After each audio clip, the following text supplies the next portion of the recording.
Anyway, we're going to move on to the next topic now. And Old head alert. disclaimer. Old head alert. Old head alert. This is an interesting. That's every time that watch. This is an interesting one, which was brought to all of our attention by our resident old head alert. Our resident dreadlocked fellow. So I'm going to let him take the reins over this one. P, take it away. Man. Yeah, man. So I want to say early 2000s. Set the scene. Yeah, early 2000s. When you're selling bean pies in Brooklyn. Saying, what's today's mathematics, son? God. 7 + 7 is 14. It's 14. Sorry. They really talk like that in the 90s as well. Early 2000s, some conversations were taking place between music executives / moguls known as Marion Suge Knight, J Prince, and Irvin Lorenzo Gotti. Why do you remember their names? I don't know. To Lorenzo. And the conversations that were happening were to put together a black-owned distribution label that would rival that of Warner, Sony, and all the other ones. Universal. Universal. The big three. Yemi can help me out with the other ones. To the big three. And so I wanted us to, I guess, take a walk into fantasy world and imagine what would have happened. What would our industry look like had this distribution label taken form? Them three in particular. Those three in particular. Do you want me to be completely honest with you? Talk to me. It wouldn't have gone nowhere. Why? Because it's J Prince, Suge Knight, and Irv Lorenzo Gotti. At the time... Well, let's set the scene a little bit more. The context. It came very close. Sorry, yeah. The context being that, as Peter said, moguls in this rap thing. Suge Knight, co-founder of Death Row Records.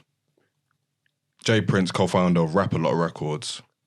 Irv Gotti, co-founder of Death Row Records. Murder Sorry, my bad. Murder Inc. Now, inside all of those labels, you have the likes of Snoop, Dre, Tupac, Ja Rule, who's on Rap A Lot, Ghetto Boy, Scarface. Yeah. Big names in rap history. Facts. Some of the greatest to ever do it. Facts. And they're pulling together their collective powers to bring about this black-owned distribution company that would then form into a union encompassing all of black music, not just rap, R&B, all of that kind of stuff in America. And if you're not familiar with what a union is, unions basically take care of like workers' rights when it comes to like fair wages, when it comes to like setting up their healthcare, their pension funds, that kind of stuff. Something that doesn't exist in rap, especially, and wider, hasn't existed in black music all the way throughout its history. Does it exist in music, period? Yeah, there are unions these days. I didn't know but we'll get into that. So yeah, very much a big deal what they were trying to do in the early 2000s. So I just wanted to paint that picture.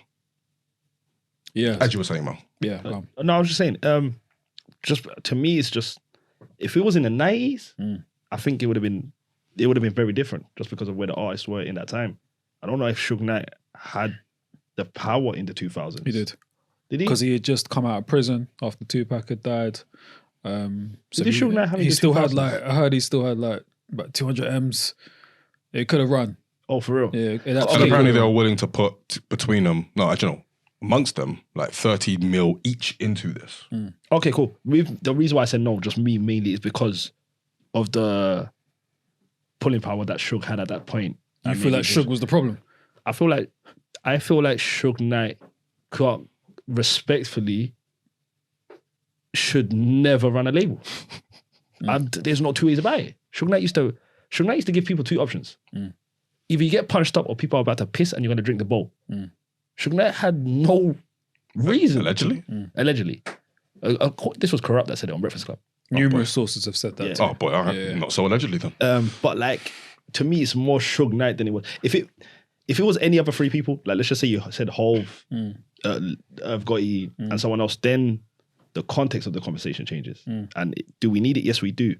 But I feel like anything Suge Knight touches to me is flammable. Yeah, but I understand what you're saying about Suge, innit? Suge, innit? But like, I think the difference would have been that he's got partners that have just the amount of power as him. Like, he was running Death Row by himself. Like, he muscled out Dr. Dre. He jacked that label from him and that. Do you know what I mean? And then he was like the head sort of thing.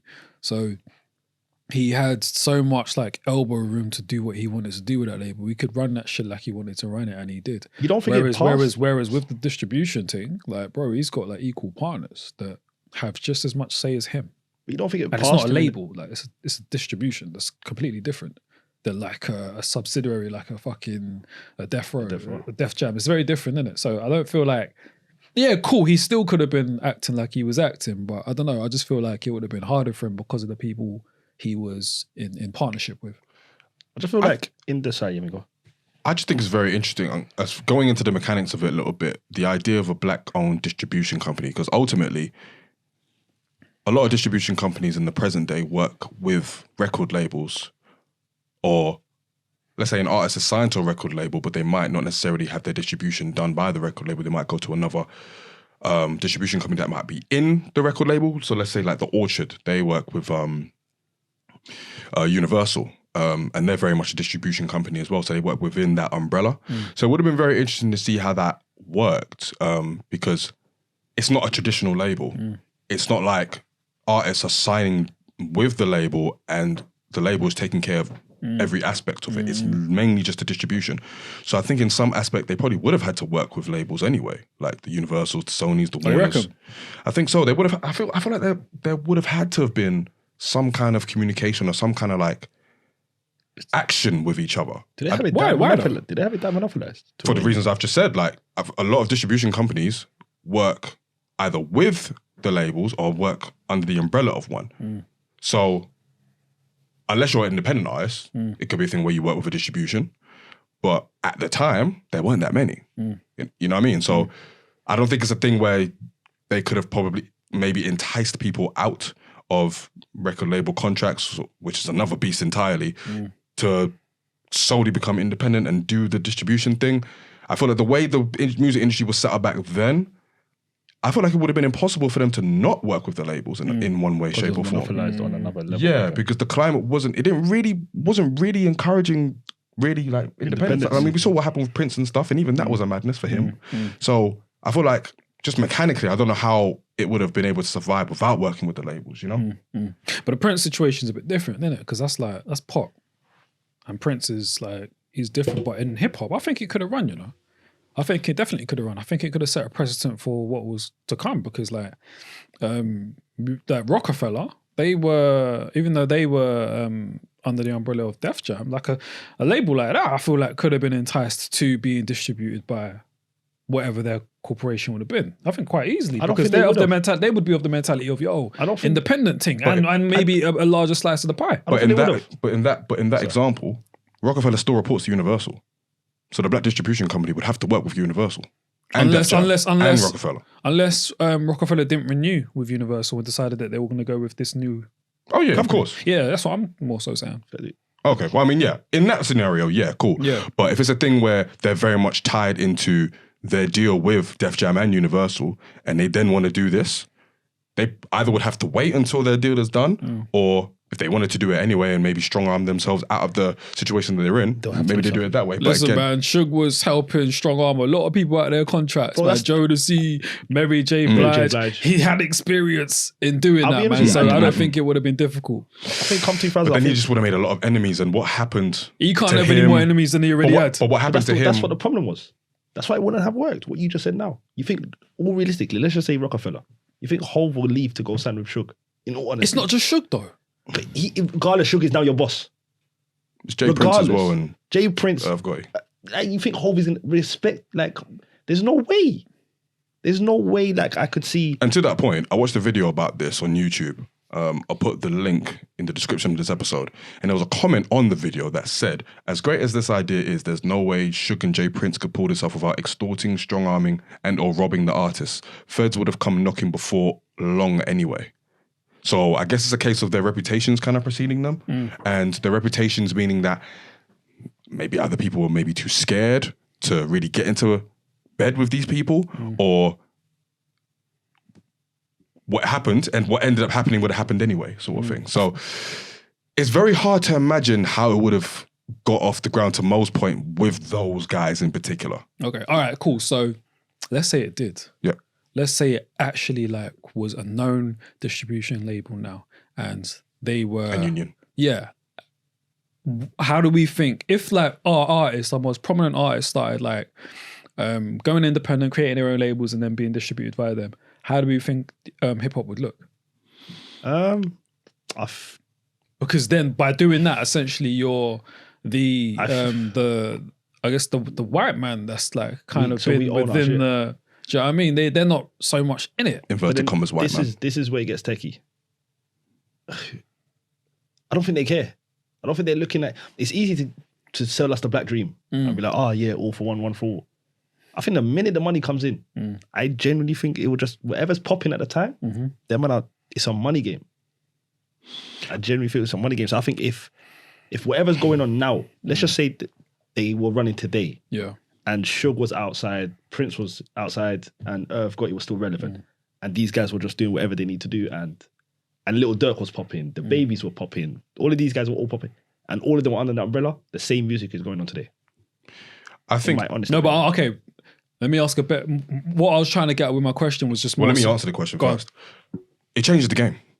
It makes independence and autonomy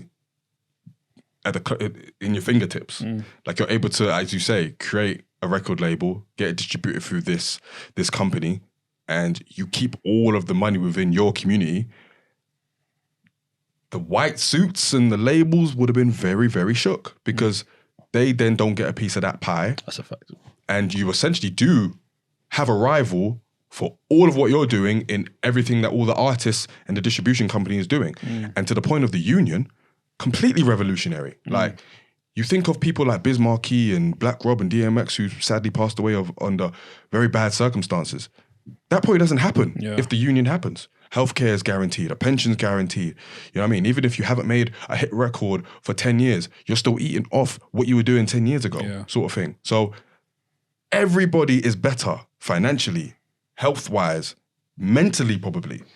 The scene is completely different from what we see it as now. What if this happened? For the better as well. If this happened? Yeah, 100%. Didn't Suge rob his own artists? What do you mean? On a slash, where I was watching a YouTube video and he's like, they weren't getting all the money they should have been getting. And I remember Snoop said it once. So if he was doing it to his artists, why won't he do it as a record? Yeah, but that was probably more so in the contract that these artists may or may not have read, but signed anyway. So it may not have been that he was robbing them. It may just be that it wasn't the best contract, or the contract was in favor of the record label, which is often the case. Yeah, because like even Pac, man, like it's sad. I've heard mad stories that like he didn't own a thing, bro. It was all Suge Knight. It was all Death Row that owned that shit. So yeah, it was just case. But Suge can't do that for everybody. In this fantasy where it's going well and a lot of different artists, and this is not just hip hop, it's across black music, he can't do that to everybody. He'd have to be, well, I'd like to think he'd be a lot more professional in the way that he handles his business. He can't strong arm everybody. Suge Knight? Yeah, I don't think he'd be able to, man. He can't strong arm everybody. He couldn't strong arm someone like a Master P. Facts. Do you know what I mean? And there'll be numerous like people like that will be very business savvy that won't really allow for that. And then would he get, for lack of a word, would they get in bed with each other? Yeah. Yeah, he can't strong arm everybody. Yeah. I think he might try and strong arm some people, but if you've got hundreds of thousands of artists distributing for your company, you can't fuck all of them over. Yeah, but then if you're fucking over 100 of them, your whole narrative of doing this for us is now proven false. And then it goes back to status quo, probably. True. So listen, I would say, yeah. I'm not ruling out the idea that Suge Knight will Suge Knight the whole thing, but it will at least along the way completely change the game. Yeah. I think we need it. And on the union perspective, even if an artist wants, let's say he does want to do the distribution thing, he or she can still benefit off the union. They can have a union rep come into the negotiating table with labels. They can let them know what they're signing. That can prevent a lot of exploitation. That can prevent 360 deals, all that kind of stuff. So generally, it educates us a lot more on what we're doing, how we're doing it, and how we're making money off it as well. So I think there's good sides to all of it as well. Yeah, and another example of us controlling our own destiny as well, man, and controlling what's ours, our art. And we've alluded to it on there like enough times, but we don't flat out said. Okay, we've said it. Shit, we've said it. It ain't really ours anymore, man. Whose is it? The white man. Hey man, LeBron and AD over here. Do you know what I mean? So, not the yeah, brother, man. All right, so let me put on my conspiracy hat, yeah? Let's put it on. And what if I said to you, man, that like, so these men were very close to pulling this off, yeah? And then when these, the Universals and the Sonys and the Warners started kind of getting a whiff of this, yeah? How though? Because there's a rumor going around. Don't do that. Because story time, people. Hold on, let me finish before you do it. Before you intervene.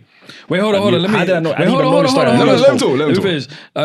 So what if I said to you, man, that like to put a stop to this, yeah, they were going to start targeting these three individuals, and slowly but surely, each one would start getting Fed cases. So you start off with Irv Gotti, with like whatever was happening with his affiliations with particular drug lords or whatever, and then you had Suge Knight, who was, you know, all sorts of legal troubles were finding. He him. physically killed someone.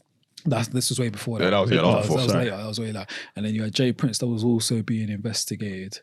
So what if I said to you that like was a conspiracy was taking place to ensure that this not get off the ground? God. What would your man say? Can I answer that? Talk to me. In the nicest way possible. Yeah. At least two of them, Right. for lack of a better word, Yeah. allegedly, are fucking criminals, bro. Allegedly. Like, Jay Prince does a Insta video every other month warning people. Suge Knight killed someone and is in jail. The only one that I might believe... but that's later though, man. Alright, cool, but we're acting like we don't... It's not out of the ordinary for Suge Knight to have a case. It's not, bro. What Suge Knight was on, everyone knew he was on. This guy used to wear a big red suit at 6'8", 350 pounds. Everyone knew it was on. The only reason why I might believe this conspiracy is because of the last guy you said. Irv Gotti. But he had actual links to my man, didn't he? What, Irv Gotti? Yeah. Yeah, to what, Jimmy... No, Supreme. Supreme, sorry. I was going to say Jimmy Henchman. Listen, I'm not going to rule it out because it was still the era where you could very much get away with that shit. I'm kind of conflicted on it because I'm trying to place it in its time, and I'm not too clued up on, like, you know, either of their criminal record leading up to that point. So I can't really say with chest like it was a coincidence, it was a conspiracy, but I also can't say it wasn't, sort of thing. So it's a genuine I don't know. But what did you hear? It is very telling though. I haven't heard anything. No, All I can see is that after when someone snitched, Who snitched? someone snitched. Who snitched? We'll get into that. When someone snitched,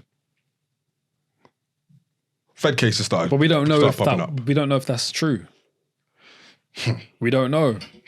Do you want to expand to the audience? Cool. Let me expand. So, Dame Dash of Rockefeller Records, there's been a lot of speculation about his involvement in this distribution company / union. Some people like to think that he was very involved, and some people think that he wasn't involved at all. And he did an interview on Sway, right? Sway in the Morning, where he essentially said that Jay-Z told Leo Cohen about the union / distribution company. Allegedly. So essentially, Jay-Z was the one that let the cat out the bag, and then that just set the domino effect for it to not happen. I'm not saying I believe it. I'm just saying if it's true, we're looking at Jay-Z very funny in this. I don't believe it. Yeah, I don't know about I don't believe it, man. I don't believe it, man. I don't believe anything Dame Dash says, though. And I'm a conspiracy theorist, isn't it? Oh, yeah, sure you are. They're just certain conspiracies. Yeah, absolutely. Not all of them. Nah, not all that. We know which ones. We know which ones we believe, innit? Very We know which ones we believe. Very interesting. Very Yeah, interesting. but that's not even a conspiracy. That's not even a why are we here? Death and destruction of Come our on now, people. come on now. Persecution. Pillaged and fucking Persecution. persecuted. Come on now. I'm just telling you, fam. How did we get here? They've done a don't lot of know. P's. Persecuted. What else did they do? I don't know. I don't lie, Everything. fam. don't know everything. Persecution, privilege. They've got privilege. They persecute my people. Ooh. And what's the last one you said? Did I say They, pillage? pillaged. And they pillage my people. Okay, we're getting off track. Yeah. But yeah, I mean, And that's what they want you to do. Sorry, I'm finished. I'm I'll probably remember. That's a good one. But yeah, yeah. I mean, it is very funny, but not in a funny way that it was literally case after case after case as soon as the cat was out the bag. Yeah. So if anybody out there who is a conspiracy theorist is trying to make 2 and 2 69, fair, I get it. But at the same time, I can't get over what Mo was saying about their reputations and all that as well. Even if it came kind of, I mean, to be fair, Suge Knight kind of had that reputation anyway going into that. Even if it didn't translate to legal troubles. So I feel like with him on board, while it would have done well, I'm not sure how long it would have lasted with him with him under the helm. Right. Or maybe even Jay Prince or Irv Gotti, because they all kind of had their moments in the sun, and now they're not as relevant anymore, sort of thing. Maybe it would have gone to New Blood, who knows? But I just know that it represented a great opportunity. But there is a union, there is a rap union now. It's called the Hip Hop Alliance. It was founded by Chuck D, Dougie Fresh, and Curtis Blow. Clap your hands. Man. So they're essentially We'll play you basketball. He was the nicest at the time, though. We'll play you basketball. He was the nicest at the time. Sorry, by the way. Sorry. So that launched this year, and it's non-profit, and you can donate to it. And they're doing the same thing. They're trying to safeguard rappers' interests and all that stuff as well. And in the wider music sphere, there's this union called SAG-AFTRA, which is essentially an alliance of the Screen Actors Guild, which is like film and entertainment, and AFTRA, which is kind of like a new union for like musicians. A lot of people don't know about it, and a lot of people don't know how to sign up, but it does exist. So there are unions out there who are trying to right the wrongs of history. Fair dues. It's just, I guess it's unfortunate that the version that Suge Knight and Jay Prince and Irv Gotti were trying to present to us didn't get off the ground for whatever reason. In a nice way possible. And you keep saying that. You man know how I feel about us. Like, I'm always for it. I'm not disappointed it didn't go through. I'm genuinely not. I don't trust them free. Like, in the nice way possible. It would have been two crooks and an idiot running that league. The white man has done that to you. No, but don't get me wrong. I'm not. You know what it is? It's generally just which robbery do you prefer? That's all it is. Which one do you prefer? It's two criminals and an idiot. Remember what Suge Knight said to Vanilla Ice? Bro, Suge Knight used to, allegedly. Bro, he used to punch people up or make 15 man piss in a bucket and make someone drink it. He will give them two options. If you're getting punched up or you're drinking this piss and you want him to run a league, illusion, come on, bro. man. The white man wants you to think that. What about Suge Knight? Do you believe that? I believe everything I read about Do you believe that? I believe what? Do you believe what you just said? Do you believe what you just said? So, yeah, me, I wish I was with you and with the unfortunately and all of that. I'm glad that But it's more so what it represents, not the people who are spearheading it. Because ultimately, even if you don't like someone, you can really fuck with what they're doing if it's for the greater good. Yeah. Like, I don't necessarily fuck with Suge Knight as a person, but I can recognize that is some goat shit that he wanted to do. I just doubt the intention. Yeah. Did you donate to Curtis Blow's foundation? I haven't yet. Okay. I found out about it the other day, but you know. Fair dues. I might. I mean, for the records, I don't think it would have gone very far. I think like you man are saying, I think the personalities at some point would have clashed and it would have become an issue, innit? That would have been a big issue as well. I think there would have been pending legal situations that would have eventually caused things to become. And then now it's a bigger conversation because say if something happened to them three, now what happens to the artists? I mean, and it's a bigger I'm sure someone else would take it over. Yeah, but then who? Because then now what if... Because now, sorry, but now say if, all jokes aside, like just say a guy we've never heard of, strong arms everyone and buys the company because the three people are in jail. And then it's a next guy that owns the Houston Rockets. But he's in charge of 1,000 black musicians. Yeah. So you'd rather so it's more so the devil you know. Yeah. And don't get me wrong, I would love for it to be our people, but it can't be any one of our people. Why? Because the ramifications of what can happen might be worse. If these three go jail, and then a rich billionaire buys the company because legally there is no one there. So the courts can decide who sometimes buys sometimes you got to run that risk. Sometimes you got to destroy the status quo and run that risk, man. That's a fact. Would you prefer the Warners of the world continue doing what they're doing? No, but it's also art. It's also I can see where we're at now. I get what you're trying to say. I get what you're trying to say. It's kind of like ultimately anyone in that position runs the risk of getting very greedy and power hungry and doing stuff that doesn't really benefit the whole entire reason that we're doing this sort of thing. That can happen on both sides. I mean, we've seen it historically with labels. So I get you, but I would have liked to have at least seen it. And on the flip side, bro, as an independent artist, you don't have to go via the distribution label. That's a fact. So you can completely avoid that. And we need to wrap up, but you can completely avoid that. Give me any other three, I'll take it. Name any other. Give me Diddy, Hov, and someone else. What did they have? They had 2 criminals and an idiot. So give me Diddy, Hov, and who's an idiot? Make him an idiot. An idiot? Yeah. I mean, Jermaine Dupri. Yeah, there you go. Give me Hov. Respectfully. Give me Hov, Diddy, Jermaine Dupri. I will live with that.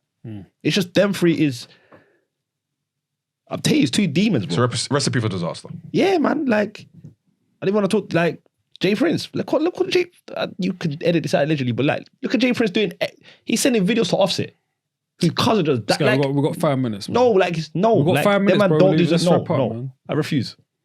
refuse to I'm wrap so no. I'm so glad that you didn't get off the ground. I'm You're so paying sorry. for extra time. Alright, cool. Can we do? That's only bad, Caddy.